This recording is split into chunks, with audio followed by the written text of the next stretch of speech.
속보, 협회 공식 입장문. 정몽규 회장, 너희한테는 죄송 안 해. 대한축구협회 공식 입장문 발표와 정몽규 회장 행보 알려지자 축구계 경악. 정몽규 대한축구협회, 축협, 회장이 내 임기 중 엄적을 점수로 매기면 10점 만점에 8점이라고 자평했다. 정몽규 회장은 지난달 26일 발간한 자서전 축구의 시대 정몽규 축구 30년을 통해 12년 동안 대한축구협회장으로 일하면서 여러가지 논란에 휩싸였다. 잘못된 판단에 대한 질책도 있었고 오해에서 비롯된 공격도 있었다. 때로는 아프게 반성한 적도 있었고 간혹은 악의에 찬 왜곡에 서운한 적도 있었다고 밝혔다. 정 회장은 축구협회장에게 필요한 덕목은 높은 수준의 역량과 도덕성 외 인내심과 참을성이라며 월드컵이나 아시안컵 등 주요 대회에서 대표팀이 부진하면 온 국민의 원성을 들어야 하기 때문이라고 말했다.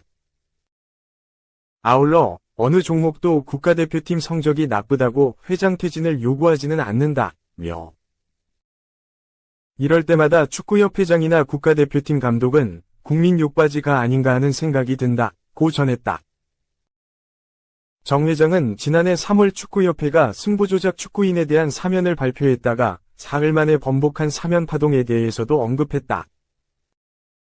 그는 카타르 월드컵에서 16강 진출에 성공한 뒤 한국 축구를 위해서 새로운 전기를 만들고 싶었다.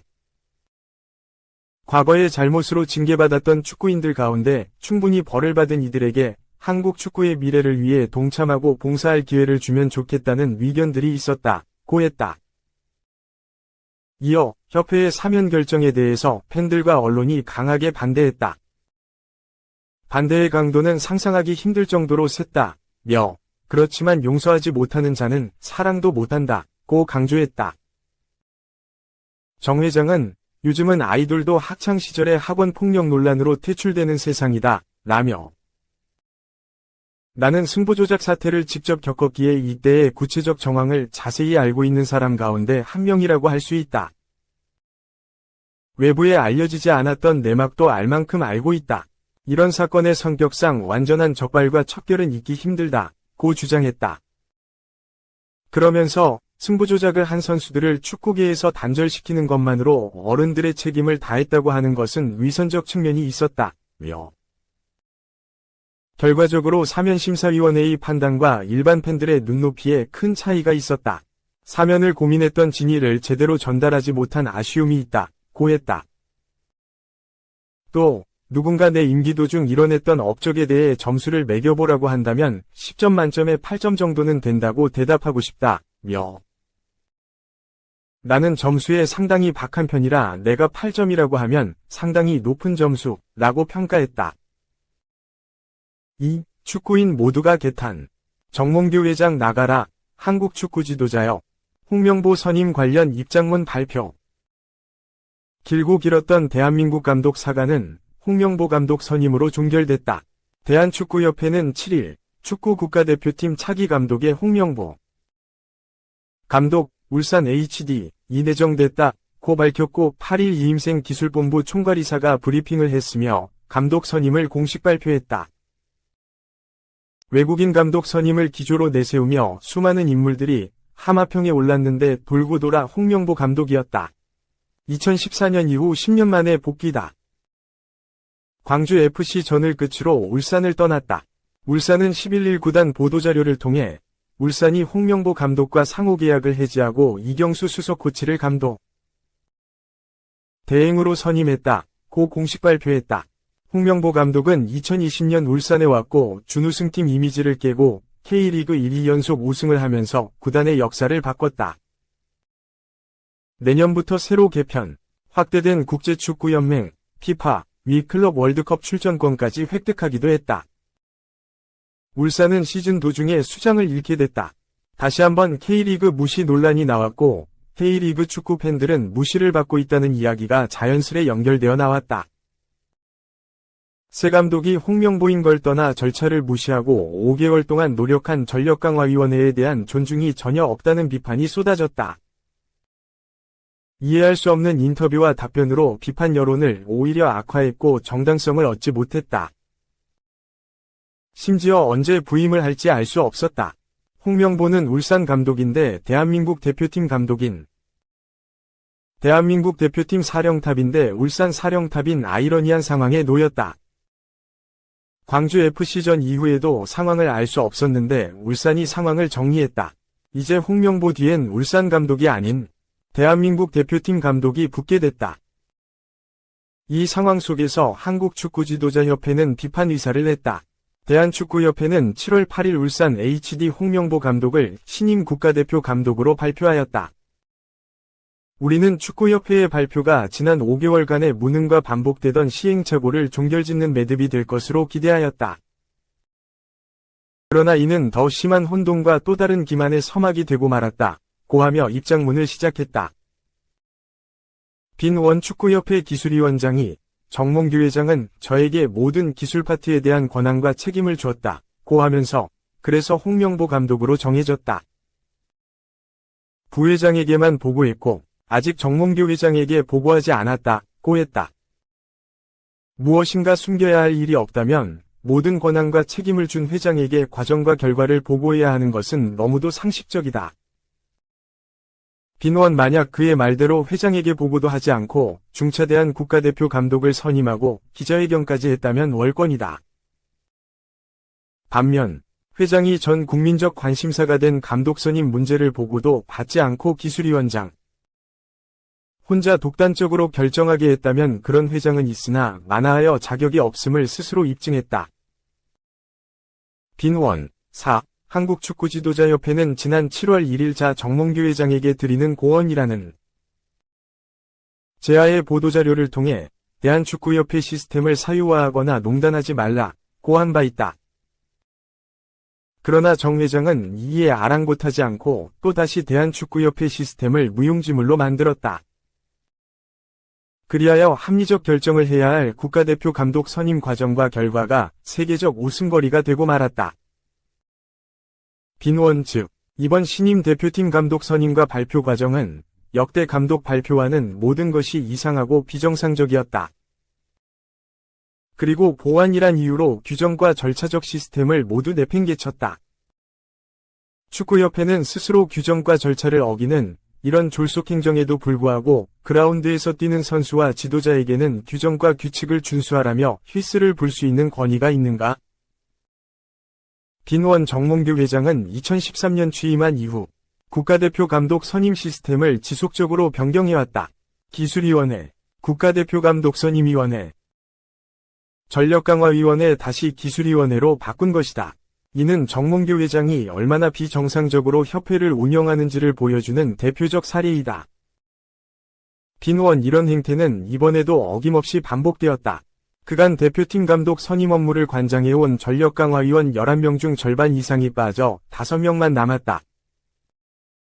그렇다면 당연히 위원장을 다시 선임하고 위원 역시 추가하여 해당 위원회가 이 일을 매듭짓게 하는 것이 상식이다. 만약 기술위원회로 이관하려 했다면 남아있는 전력강화위원회 동의를 얻어 이사회를 거치는 절차를 거쳐야 했다. 그러나 이런 절차는 철저히 무시됐다. 빈원 정몽규 회장은 지난 7월 5일 절차적 정당성보다 감독에게 필요한 덕목이 중요하다고 했다. 상식적인 국민과 많은 축구인들은 이 말에 귀를 위심했다. 이제서야 우리 축구인들은 제대로 알게 되었다. 즉 작금의 한국 축구가 겪고 있는 숱한 위기와 혼돈이 축구협회 회장의 이런 인식에서 비롯되고 있음을. 빈원 절차적 정당성은 내부이사 결정권자들에게는 예측 가능한 시스템 속에서 집단지성을 발휘하게 하고 외부적으로는 국내 외 지원자들에게 공정하고 균등한 기회를 제공한다. 이런 측면에서 우리 축구지도자협회는 대한축구협회 및 정몽규 회장에게 다음과 같은 질문을 한다. 빈원 첫째, 일부 외국인 지원자는 면접에서 무려 50여 쪽에 달하는 PPT 자료를 발표하였다고 한다. 그러한 PPT 발표 및 두 외국인 감독과의 면접 결과를 선임 과정에서 누구와 공유하고 결과에 어떻게 반영하였는가? 빈원 둘째, 모두에게 공평해야 할 면접 기준이 특정 후보 앞에서만 왜 갑자기 주관적이고 자의적 해석으로 바뀌어야 하였는가? 한국 축구 발전을 위한 선한 의도로 그러했다면, 그럴수록 선한 의도를 증명할 길은 절차적 정당성을 지키는 것밖에 없다. 그런 측면에서 축구협회는 무엇이 그리 다급하여 비정상적 절차로 밤 11시경 후보자 자택 인근 카페에서 면접 대신 감독을 맡아 달라고 부탁해야 했는가? 빈원 셋째. 비록 스타 플레이어 출신은 아니지만 현재 아마추어, 학원, 프로축구에 몸담고 있는 수많은 축구 지도자들은 최고의 영예인 대한민국 국가대표 감독을 목표로 오늘도 노력하고 있다. 유럽에서 명장 반열에 오른 유수한 지도자들 역시 그러했다. 우리 지도자들에게는 협회 행정의 절차적 정당성이야말로 그나마 꿈을 향해 나아갈 수 있는 유일한 희망의 사다리이다. 그럼에도 정몽규 회장은 여전히 절차적 정당성이 중요하지 않은가? 빈원 절차와 시스템에 의한 집단지성은 간혹 느리고 시끄럽고 때로는 비효율적으로 보여지지만 그런 시행착오 과정 속에서 더욱 단단해지고 그에 따른 결과는 정당성을 부여받아 궁극적으로는 국민적 지지를 획득한다. 그러나 대한축구협회 정몽규 회장은 이런 상식을 망각하였다. 대다수 국민들은 이번 결정을 정몽규 회장이 충성스런 부하에게 정권을 쥐어준 독단적 결정이라는 모양새를 갖추고 마음대로 결정하였다고 본다. 이 과정에서 모든 절차는 뒤죽박죽되고 협회의 시스템은 무용지물이 되었다. 빈원이로서 영예로워야 할 대한민국 국가대표 신임 축구감독이 선임되는 자리에서 팬들은 축하와 지지 대신 야유와 질책을 그리고 신임 감독은 해명과 변명을 하게 만들었다. 빈원 또한 우리 한국축구지도자협회는 이런 일련의 과정 속에서 축구협회의 무능한 행태를 비판한 특정 축구인에게 법적 대응하겠다고 한 대한축구협회의 실망스러움을 넘어 분노를 표한다. 이번 사태는 대한축구협회가 평소 축구인들을 어떻게 대하는지에 대한 인식을 그대로 드러내 보였다. 즉 선수와 지도자에게는 존중, 리스펙트를 강요하면서 정작 협회는 전혀 선수와 축구인들을 존중하지 않는다. 조그마한 비판도 들으려 하지 않고 견디지 못하는 협회는 발전하지 못한다. 빈원 축구협회의 무능과 잘못을 비판하는 축구인에게 법적 대응 운운하는 일이 향후 다시 재발한다면 우리 지도자협회는 좌시하지 않을 것이며 모든 축구 지도자 그리고 축구인과 함께 대응해 나갈 것이다. 빈원 많은 축구인들이 개탄한다. 역대 이렇게 무능하고 무책임한 축구협회를 본 적이 없다고 한다. 한국축구지도자협회는 이런 총체적 난국을 조장하고 더 큰 혼란만 가중시키는 책임이 전적으로 정몽규 축구협회 회장에게 있음을 명백히 밝힌다. 따라서 대한축구협회 정몽규 회장은 이 모든 과정과 결과에 대해 책임지고 즉각 회장직에서 사퇴하기를 촉구한다. 3. 감탄밖에 안 나오는 밤. 설레서 잠 설쳤다. 손흥민. SNS 통해 고마움 전달. 토요일에 만나요. 토트넘 호스퍼는 31일 오후 8시 서울 월드컵 경기장에서 열린 쿠팡 플레이 시리즈 1경기에서 팀 K리그의 4에서 3승리를 거뒀다. 토트넘은 2년 만에 방한을 해 팀 K리그와 만났는데 6에서 3대승에 이어 이번에도 4에서 3으로 승리했다. 이날 경기장엔 63,395명이 찾아왔다. 경기장 열기는 매우 뜨거웠다. 특히 골잔치가 열리며 팬들도 더욱 열광했다. 먼저 우승팀은 토트넘이다. 전반 29분 손흥민의 슈팅을 조현우가 막아냈다. 세컨드볼을 데얀 쿨루셉스키가 마무리하며 선제골을 터뜨렸다. 토트넘이 멈추지 않았다. 전반 38분 손흥민이 환상적인 가마 차기로 추가 득점에 성공했고 전반 추가 시간 손흥민이 박승욱을 가볍게 제치고 골키퍼와 1대1 상황에서 침착한 마무리를 보여주며 3에서 0의 스코어를 만들어냈다. 후반엔 팀 K리그가 분투했다. 특히 우측면에 정재희가 빠른 스피드를 활용해 팀 공격에 활력을 불어넣었다. 추격을 시작했다. 후반 7분과 9분 일류첸코가 빠르게 멀티골을 만들며 점수차를 좁혔다.